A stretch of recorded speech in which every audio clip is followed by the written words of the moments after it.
Welcome to STEM Unplugged, a monthly podcast designed to help you learn about STEM initiatives and to help advance STEM awareness. Now here's your host, Kelly Green. Thanks for getting connected for this episode of STEM Unplugged.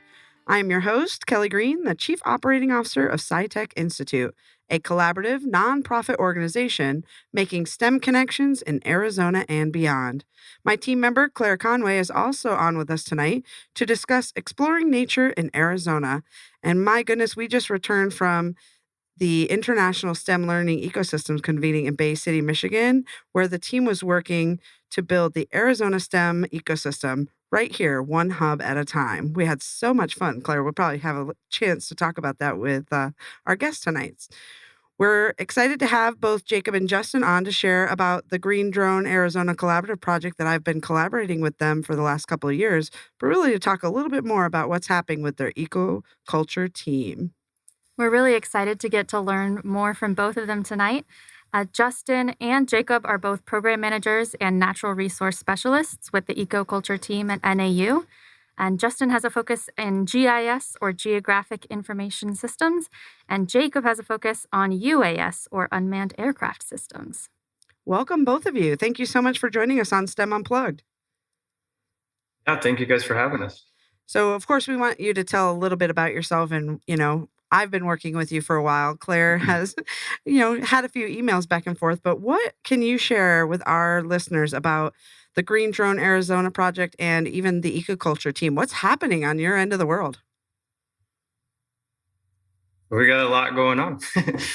So Jacob and I work for the Ecoculture team at Northern Arizona University, and we manage two projects that are right here in the Phoenix area. So riparian restoration project on the Lower Salt River called the Lower Salt River Restoration Project, and a STEM educational outreach program called Green Drone AZ. That's actually how we got connected. You were sharing the information and our chief science officers got involved. What a great opportunity, especially through the pandemic, to even explore ArcGIS and those systems. So we're kind of curious about that project. What have you been actually doing with the Green Drone Arizona project, and how have you been connecting and doing the outreach with the students and the educators across the Phoenix area? Yeah, so in year one of Green Drone Arizona, we actually just cold called teachers, and that's how we got our attendance. Moving into years 2 and 3, we kind of tried to find teacher information on websites, and we would email them and asked, if they wanted to enroll that way. But actually last year we worked with our interns at ASU, and they created a sweet web app that allows us to sort of target these STEM teachers throughout the whole state of Arizona, which also allows us to sort of target these underserved communities as well. So that's what we've been using this summer to get our recruitment for teachers in schools as we come into this 22-23 school year. Yeah, and I think for, everybody who's not aware of what the program actually was doing, I remember the modules and the students getting to interact with the ArcGIS technology. So if they're thinking about it or wondering what in the world is this project, why should my school get involved? What would be like the highlight for, both of you? What would you say is one of the great things that have come out of the program, not only during the pandemic, but when you're able to get back out to the Lower Salt River? Yeah, I mean, we really started the project to start implementing drone monitoring into our restoration project on the Lower Salt River, and at the same time create this space where we could do educational outreach to students. And so as far as an experience for students, I guess I'll speak to it from the GIS perspective. And I think that's a super important technology that's used in so many fields today and so many different career opportunities. It's likely that everybody listening to this benefits from GIS every day, even if they don't know what geographic they probably don't know what it is. means. But, to put it simple, it's like it's the technology that's behind, your Google Maps telling you where to go when you're driving through the town. So just getting students at the middle school and high school level exposed to that technology, I think, is really important because it's not often something that's covered until you get, into college. And even in college, it's really kind of course specific if it's something that you're interested in or it's related to your educational path. So getting students that experience early on, I think, is just super important. Yeah, I agree. And I know you have the field trips planned where you actually go out to the Lower Salt River. I think field trips are so important as a former middle school teacher, getting them out into nature. That's kind of why we invited you tonight, right? That's our theme, explore nature. So, what about you, Justin? That I think Jacob, what are some of the highlights you've had? I mean, if I were to speak to it from sort of the UAS or drone side, I think what's cool is that this generation is not foreign to technology. Mhm. Like even myself was being under 30 as a kid. Like we didn't have, laptops, and you didn't have cell phones, smart cell phones, and all that. And so the youth, growing up, they're exposed to all of this technology, and they're very interested in drones. I think showing how you can have technology be integrated into a primitive field like conservation is huge on our end. I think it's fascinating to see, but then you also see the kids' eyes just kind of open up like, wow, I didn't realize that you could do something with nature and have technology be incorporated. Yeah, that's fascinating. And I think it's really interesting to hear, you both kind of touched on how important it is for kids to have those sort of eye opening experiences, whether it's with technology or interacting with nature. It can really kind of change their mind on the environment that they're in and the impact they can have. And I'm wondering, are there any misconceptions that you hear from students or from collaborators or others that you work with about nature in Arizona that just drive you crazy? Well, and Justin, didn't you work with the Forestry Service, right? So some of you have been out there in nature quite a bit. What about Yeah, those actually, both misconceptions? both Jake and I spent a few years working for the Tonto National Forest, and that's where we Yeah. got to know each other. We were actually in undergraduate or programs together at ASU and interning for the Tonto National Forest. So I only early on knew in he that was a relationship, drone we operator. I didn't know he was out there too. Good to we know. used I to learned joke that something. we would spend more time with each other in those days than we ever saw our family because we would be in classes together in school and then we'd be on work, working together on the weekends. But thankfully for me, part of my sanity comes with being outside, and so to have a Mm. job that's tied to that is really important to me. Yeah, that kind of leads into my next question of why do you think it's important? This whole month we're talking about explore nature, get out into nature. I think you both have spent enough time outside. Why do you think it's so important for humans to interact and explore nature? What are some of the benefits or some of the things maybe we should encourage more often? I think that as people, we desire to have some sort of connection with nature. We may not all get out as much as we would like to, but I think that that desire is sort of embedded in us. Hmm. Right now, with, we have obviously everybody's very much aware of all the drought that's been taking place over the last several decades, and sort of the situation that we're in. I think it's really crucial for people to get outside, experience nature, become more involved, so that we can hopefully make those changes down the road. Yeah, Yeah. and I want to go back to your other question because I don't think I really answered what the big misconception that drives me crazy. And you hear it from all over, traveling people all over the world, all over the country, right here in the Phoenix area that, there's really nothing to do in Arizona and it's just kind of this barren desert landscape. And that is just so incredibly false that it does drive me a little bit insane.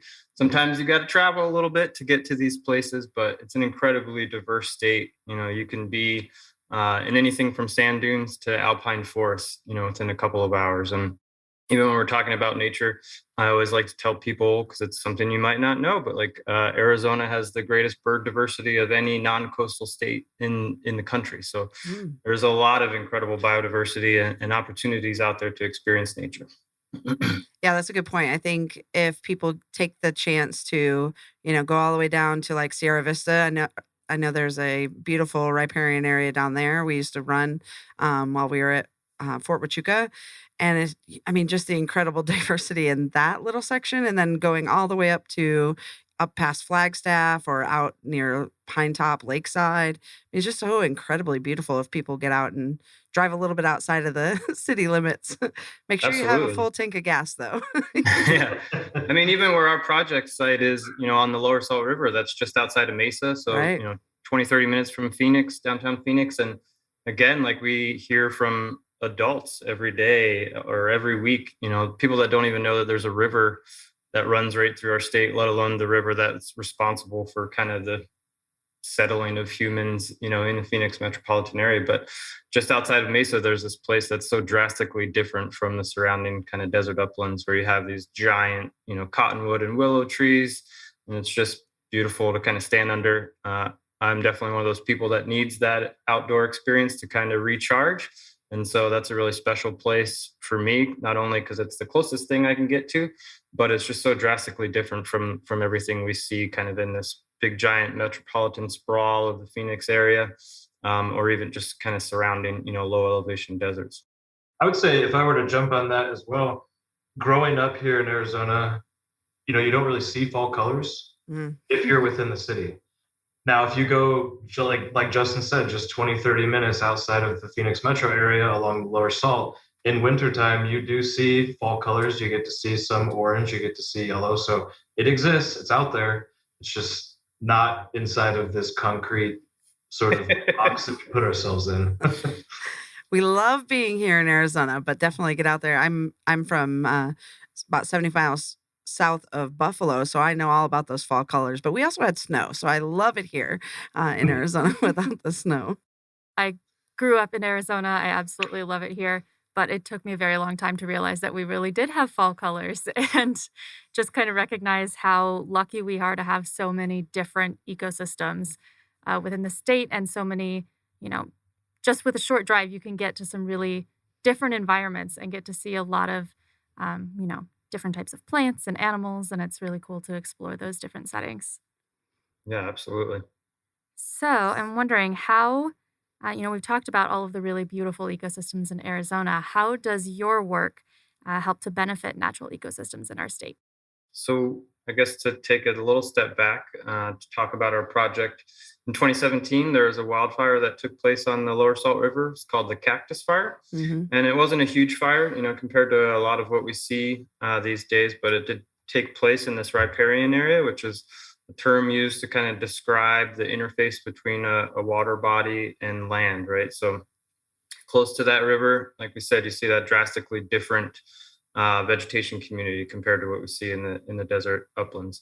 And riparian areas are incredibly rare in the West and incredibly rare in Arizona. I'm talking about like less than 2% of total land cover in the West or the Southwest, and about 0.4% of land cover in Arizona. So these areas used to be a lot more prominent, but decades of human expansion and introduction of invasive species, all the good things we won't get too into, but those areas are shrinking, right? So low elevation desert riparian areas are one of the most threatened forest types in the country. And so that's the work that we're doing with the Lower Salt River Restoration Project, is try and conserve that place. Talking about those riparian habitats too, right? That, again, is how I got connected to you guys and working with the CSOs and really focus on those invasive species. Take us a little bit deeper, and why is that so important to keep Arizona healthy? Why is it so important for our state to have those areas available?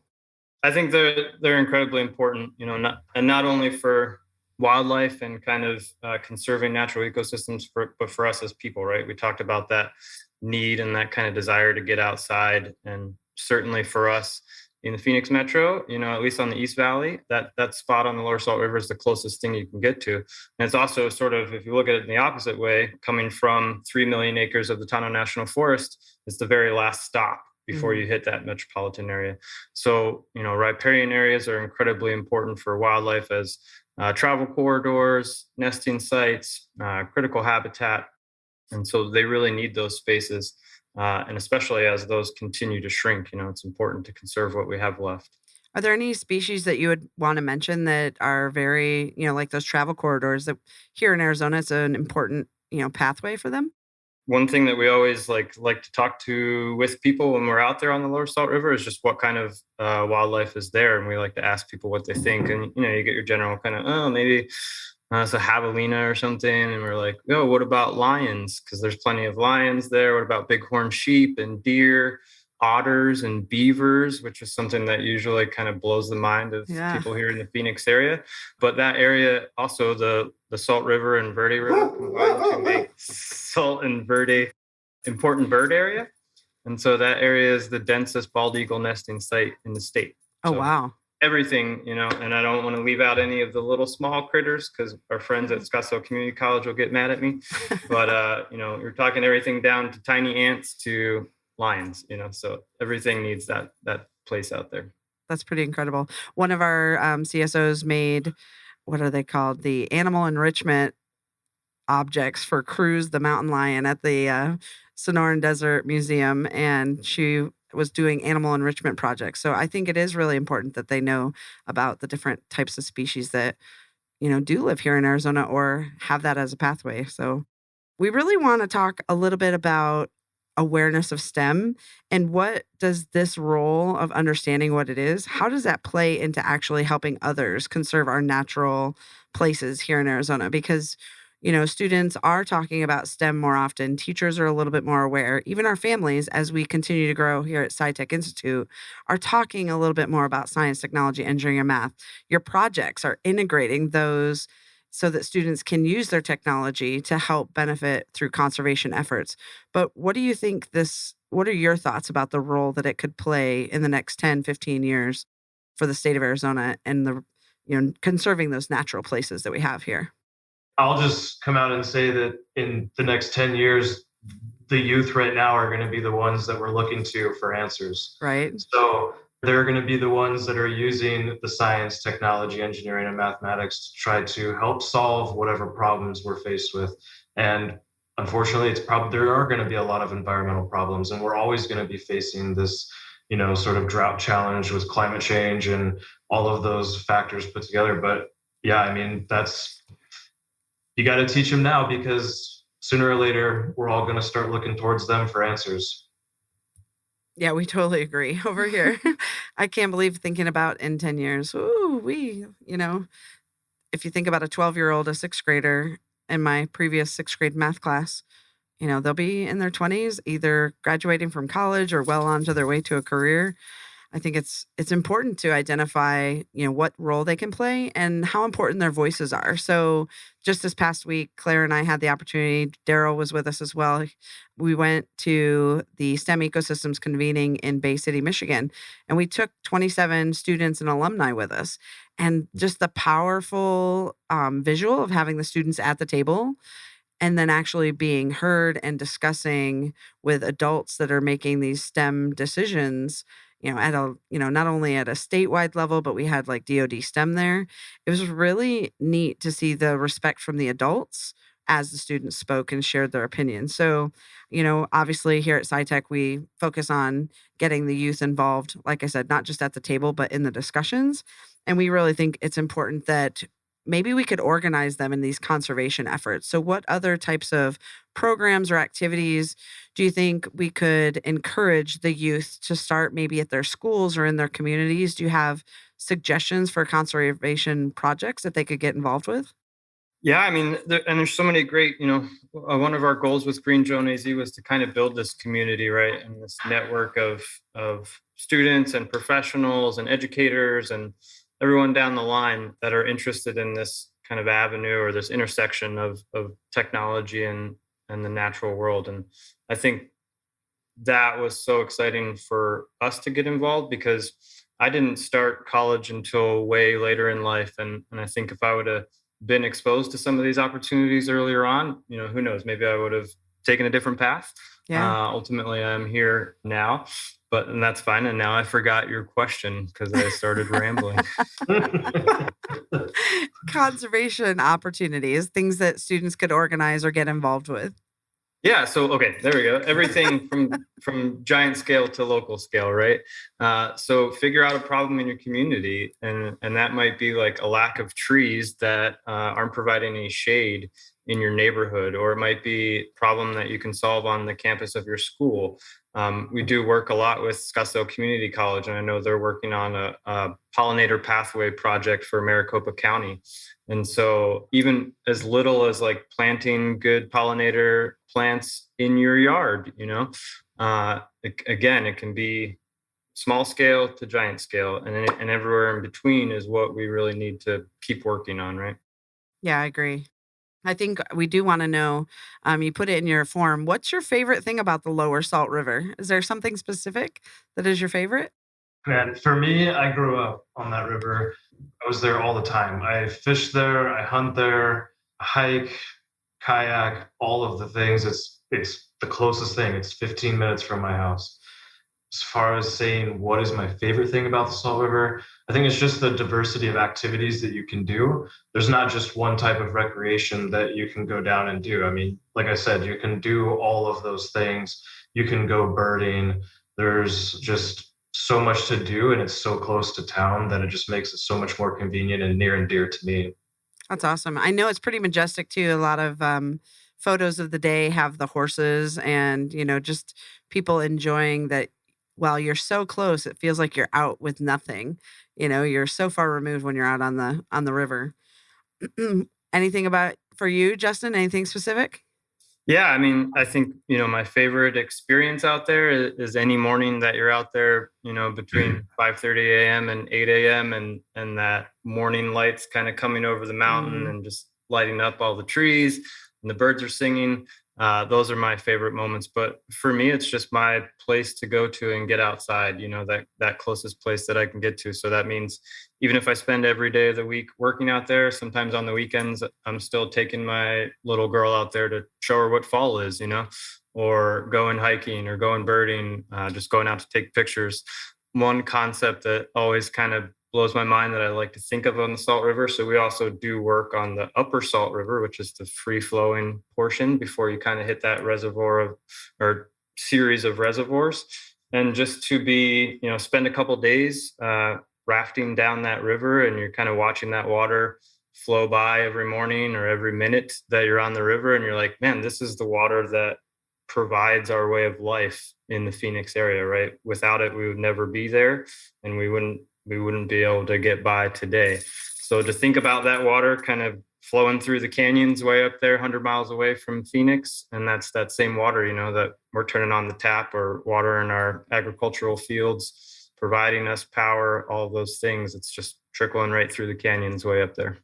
Yeah, I don't think everybody always thinks about that, especially those that are going out there to, go tubing or be on the lake and play, or not in the lake, but in the river, play and have family time. Don't always understand how important that is to, living here in the desert and having Absolutely. that ability to channel it in ways to sustain life. So that's a great point.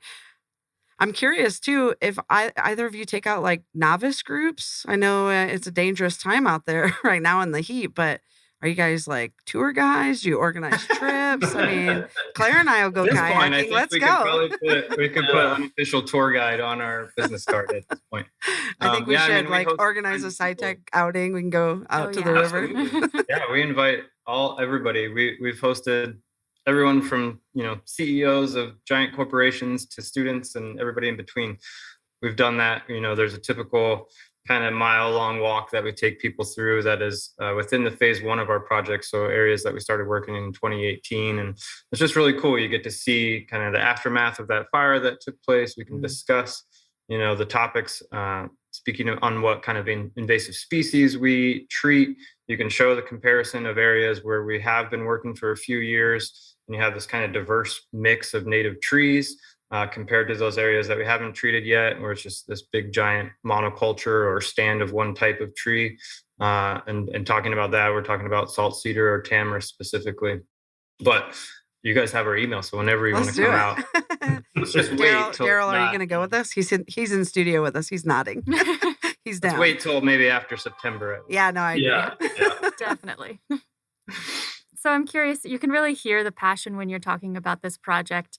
It sounds like this is something you've really been connected to kind of your whole lives. Growing up, this has always been something that you care about. And I'm curious, Did you always know that you wanted to go into this field? Was this something you sort of stumbled upon along the way? I'm wondering if you can tell us a little bit kind of about your career path and how you ended up where you are now. Yeah, so in high school, I thought that I wanted to be an engineer.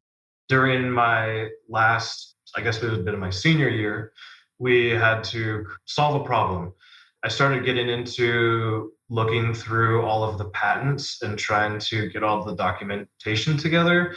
And I had a 3-ring binder that was full of hundreds and hundreds of pages. And I said, there's no way I'm doing this. There's no way.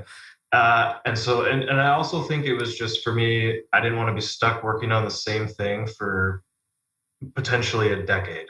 Mm-hmm. So then I kind of started at the community college level, didn't really know, kind of thought I wanted to be a game warden for our local game and fish here in Arizona because I loved hunting and fishing so much. I did a ride along with a game warden down south during dove season, and he flat out told me that, be careful, because if hunting is your passion, you won't do it if you have this job, because you're always going to be patrolling during hunting season. You're never going to get out and have time for yourself. And you might just plain old get tired of going out. So then I started thinking about, well, I don't want to lose my hobbies. And so I was actually in a watershed management class at ASU, and I was talking to a fellow student, and he kind of said, oh, if you're interested in, watershed or ecology or something like that, I have a guy that you can talk to. And I thought, okay, yeah, I'll talk to him during, in between classes. And so I started talking to him, and he said, yeah, so I'm currently working for the Forest Service, and this is what I'm doing. And I thought, oh, wow, this sounds really cool. So I started interning with the Forest Service, and then shifted my classes from wildlife to more ecology, watershed, and plants. And I was a weirdo that fell in love with plants and spent so much time in college with a little magnifying glass looking at little pilose hairs on plants and all these other silly things. Anyways, and so once I fell into my kind of love and passion for plants, I knew that I wanted to be in ecology because, you can help manage wildlife species by controlling numbers and predators. But at the end of the day, everything depends on plants and water. And so for me, it was, if I want to help make a difference, I need to do it at the landscape level, doing ecological work instead of focusing on one specific species. What made you go get your pilot's license to fly a drone? So I was working for a consulting company in Tempe, and one day the department manager called me into his office, and I thought, oh, great, I'm in trouble. What did I do? And he said, you seem to be kind of up with technology, and we would like to make you become the drone pilot for the Tempe office. And I said, oh, okay. I don't know what that means. And so then I spent the next 5 months studying for the Part 107 test. Took it passed, and then that's kind of how I got into the drone industry. Didn't really do much at Terracon, which was the consulting company. We kind of just did more safety compliance over some environmental projects, photos, and videos. But then once I got over to Ecoculture at NAU, that's whenever I really started to fall into the mapping side, the photogrammetry. Haven't really been too exposed to GIS yet. Me starting school this fall, hopefully I'll be able to keep up with Justin when it comes to the GIS world. And yeah, so I'm just trying to grow my skill set from there.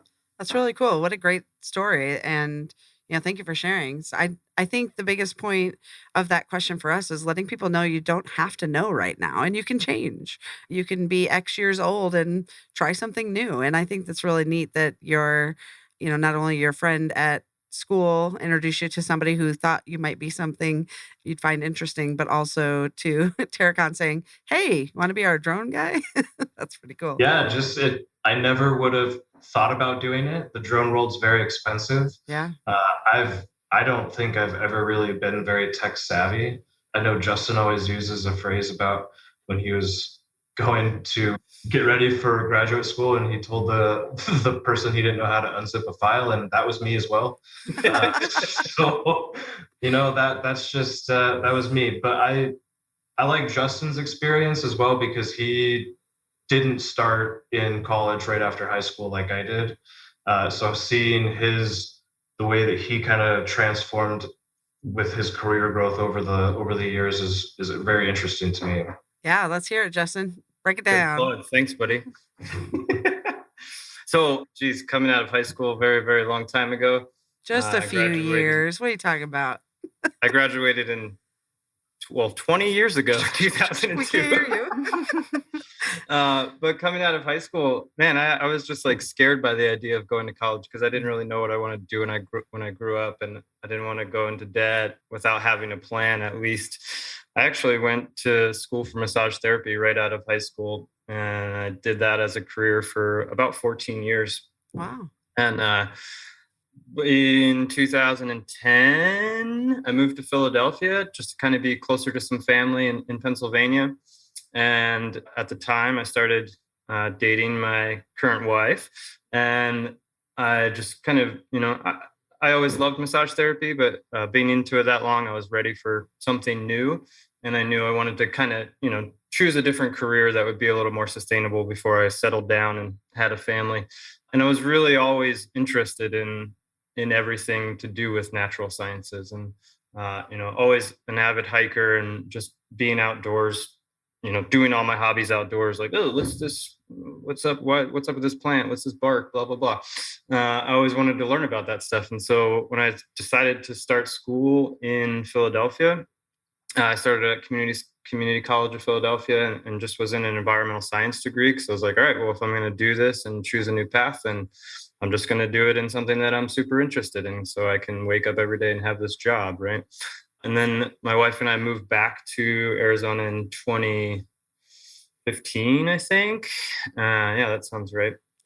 And I started at ASU and probably ran into the same dude that Jacob ran into, and got introduced to a professor there at ASU by the name of Dr. Eddie Alford.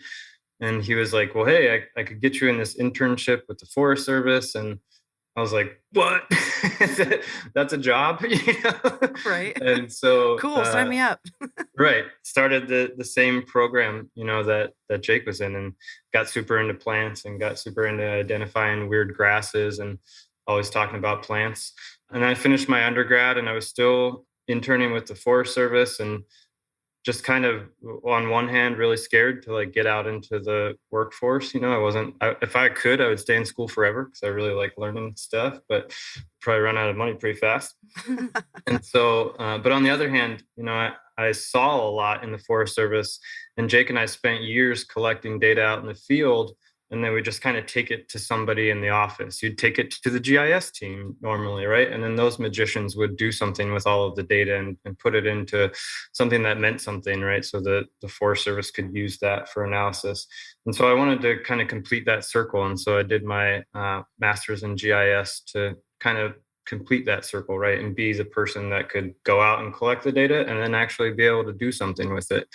And crazy as it is, my Capstone Project was for my graduate program was started with kind of helping this team that I work with now at NAU and the Ecoculture team to start the Lower Salt River Restoration Project. And so that was my Capstone Project, was to go out to the Lower Salt River and inventory and map invasive species across about 4,500 acres and 11 miles of the river, and figure out how to use GIS to do that in kind of an efficient and structured manner, right? And we wrote our first grant then for the Lower Salt River Restoration Project after that fire took place. And it's kind of surreal sometimes to think that, here we are, whatever it is, 4 years later, still working on the same project. Yeah, I was going to say that's got to be really exciting to have your capstone project, be not only funded, but you're really making an impact, and you've got now students and educators that are aware and engaged. So Kudos to you. I didn't know that story either. I'm learning so much about you guys. You guys are so humble every other time I talk to you. This is great. No, I mean, I think it's so easy to be passionate about because, as you've heard us say, Jake grew up kind of recreating that river. And early on in life, I went tubing and stuff, and I always thought the river was a really cool place, but I didn't spend a ton of time out there. But as I moved back to Arizona and just working with the Forest Service and stuff, and that place became, a lot more important to me. And so for us to get to manage this giant project that's sort of in our backyard, and get other people excited about it, it's just a really cool experience. Yeah, I agree. So my last question has to do with ways we can encourage educators to share these opportunities with students now and future employees. And I'm wondering, how do you think that you as STEM professionals can help support educators in sharing that information about the importance of conservation and of public lands? Yeah, I mean, that's really what Green Drone AZ is all about, right? We kind of wrote that question to slide that right in there.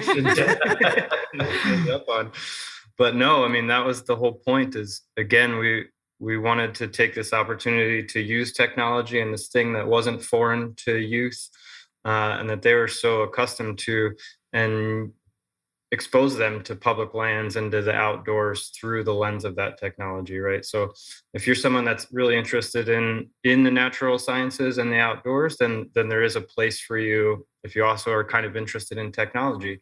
And even if you're really interested in STEM, or you want to be an engineer, or you name the career, there's plenty of fields in conservation and natural resource management that need those people. And so we just wanted to make sure that students were aware, of those opportunities.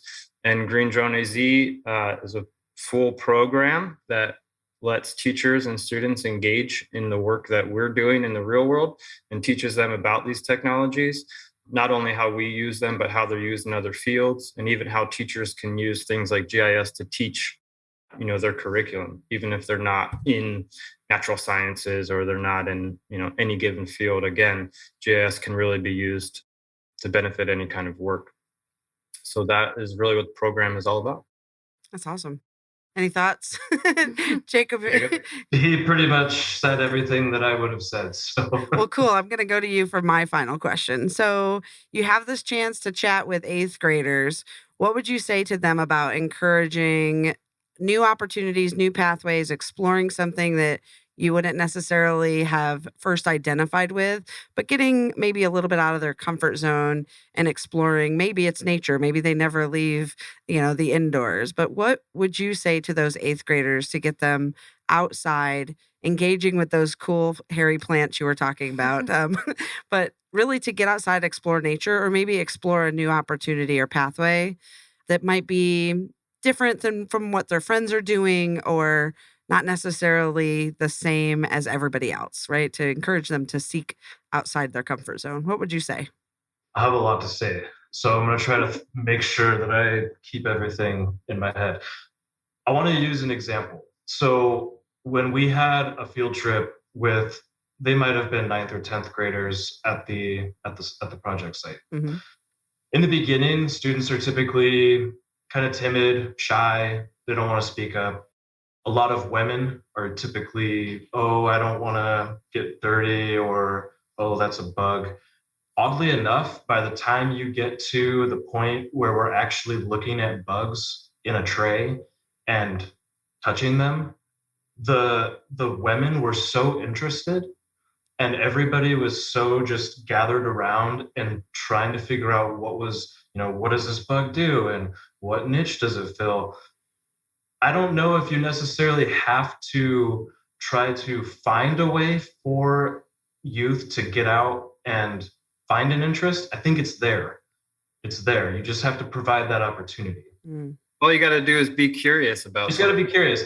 And I'll say that whenever I was in high school and in junior high, the stereotypical thing to do is to become a doctor, engineer, maybe a nurse. There's these sort of ideal platforms that I think generations, maybe our parents, have sort of laid out. Like, no, you're not gonna look at plants. You're gonna go look at how to be a doctor. Right. And so I think as a young kid, I always kind of like push that envelope of, well, what if I don't want to do that? And so instead of comparing yourself to everybody else, which I'll say is a horrible thing anyways, figure out what your interests are. There is a career out there that your interest, or for what your interests are. It exists. You just got to do some research, and I promise you it's there, whatever it is. Yeah, I think that kind of goes back to Justin's point of like, I woke up every day and I got to be out in the forest. That's really, really powerful and something that you're passionate about. I think me being here at SciTech Institute, never knew I could be in this role. And then, my STEM coach at my school said, hey, you should totally check out this job. Me? So I agree. I think that's a great point, Jacob, that you just never know. You have to look a little bit deeper. And, to me, I think Claire and I both stand for, just try it once. If you don't like it, you don't have to do it again, but, at least try it. So what about you, Justin? Any final thoughts about what would you tell that 8th grader who's kind of maybe not showing interest? I guess it sounds cheesy, but it's like chase your dream, whatever you want to do, you can really make it happen. Green Drone AZ started literally as a phone call between my supervisor and me of just like, hey, well, shout out to Boeing. Thanks for funding Green Drone AZ. Yeah, thank you, Boeing. Years and get us going. But like, hey, there's this Boeing grant out there. And, can we teach kids about drones? And we want to use drones. So could we do it? And now here we are, a couple of years later on a podcast talking about the work that we do. So, I think as humans, we have an incredible ability to do whatever the heck we want to set our minds for, and so just choose that path and go for it. Doesn't matter what anybody else thinks about it. If it's something that you're interested in and it makes you want to wake up and do it every day, then chase it. I love it.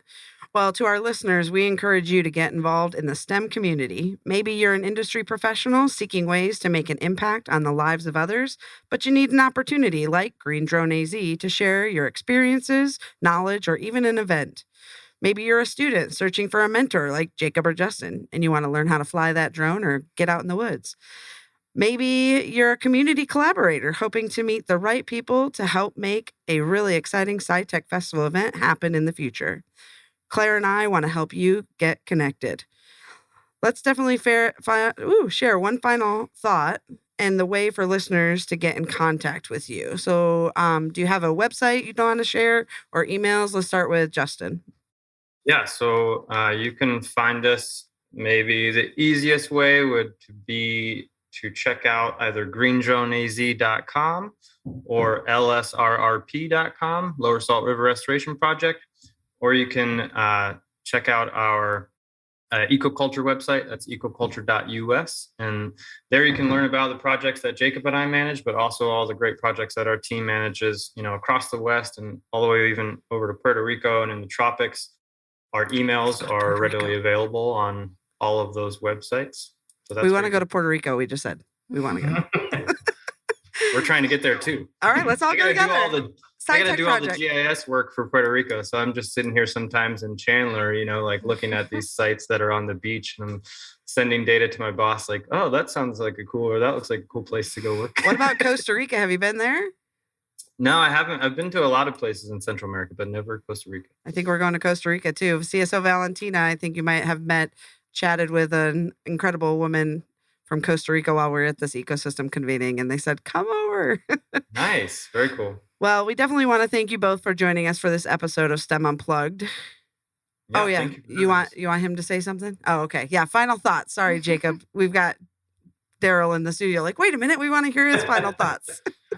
No. I think that's if you go onto either of those websites and you go to the contact us page, if you fill out a form, I think both of our emails are also on that page as well, but those messages go directly to our email.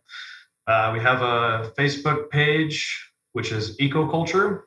And then you can find Justin and I on LinkedIn as well if you're on the LinkedIn network. Excellent. Yeah, we love LinkedIn. Well, again, we want to thank you for joining us for this episode of STEM Unplugged, exploring nature in Arizona and beyond. We appreciate both of our guests for being on the show, and if you'd like more information on ways to volunteer or support in organizing an event, let us know. You can check out our website, scitechinstitute.org, and complete the Get Involved form. A quick shout out to all of the educators, students, family, and community members who've participated in the Ecoculture programs or projects and exploring nature this month. We appreciate your enthusiasm for STEM in Arizona. Thanks for listening. This is your host, Kelly Green, and we would be glad to discuss how you can get connected. Thank you for joining us for this episode of STEM Unplugged. We encourage you to get involved in the STEM community and stay connected at scitechinstitute.org.